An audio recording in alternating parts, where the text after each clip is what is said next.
No end in sight as the SunTran workers' strike enters a second week. Bus routes have been limited since Thursday, but this weekend there was no bus service at all, leaving some riders stranded and out of options. SunTran drivers are striking for better pay and more security. 9 on your sides, Keaton Thomas joins us tonight with how people are getting around and what you can expect during the week. Keaton? Well, good evening. The past 2 days we've come across riders waiting at stops for buses that would never come. And when we told them that news, it was obvious frustration. Pretty disappointed because I have to get to work right now. This is Tyler Fells. We met him near Speedway in Wilmot today. He'd been waiting for about 15 minutes for his bus route before being told no buses are running. It's been a common sight this weekend with no SunTran bus service at all. During the week, it's at least limited. Been pretty rough. Been having to walk to work some days. Walking is one alternative. Phil says that would take about 30 to 45 minutes for him to get to work at the Olive Garden.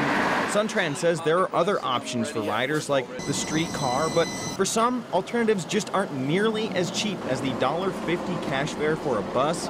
For example, for Fells to take a taxi to work, it would be about $8. It could be more if it were further than just 2 miles away. For a rideshare like Uber, the estimate is $5 to $7, but you need a smartphone to use one of those. Or if you're lucky, probably call someone for a ride. Now we have a list of other alternatives on our website, including for the elderly and disabled. Starting tomorrow, continued limited service for 8 routes. One was actually added starting tomorrow.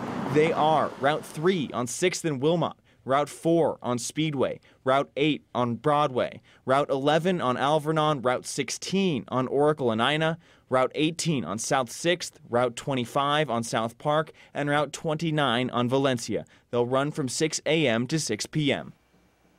Also, SunTran posted a job application on their website for a full-time coach operator. They said it will be paid the same as the bus drivers who are on strike and get benefits as well. A link to that application, along with other information from our story tonight, is on KGUN-9.com. Back to you guys.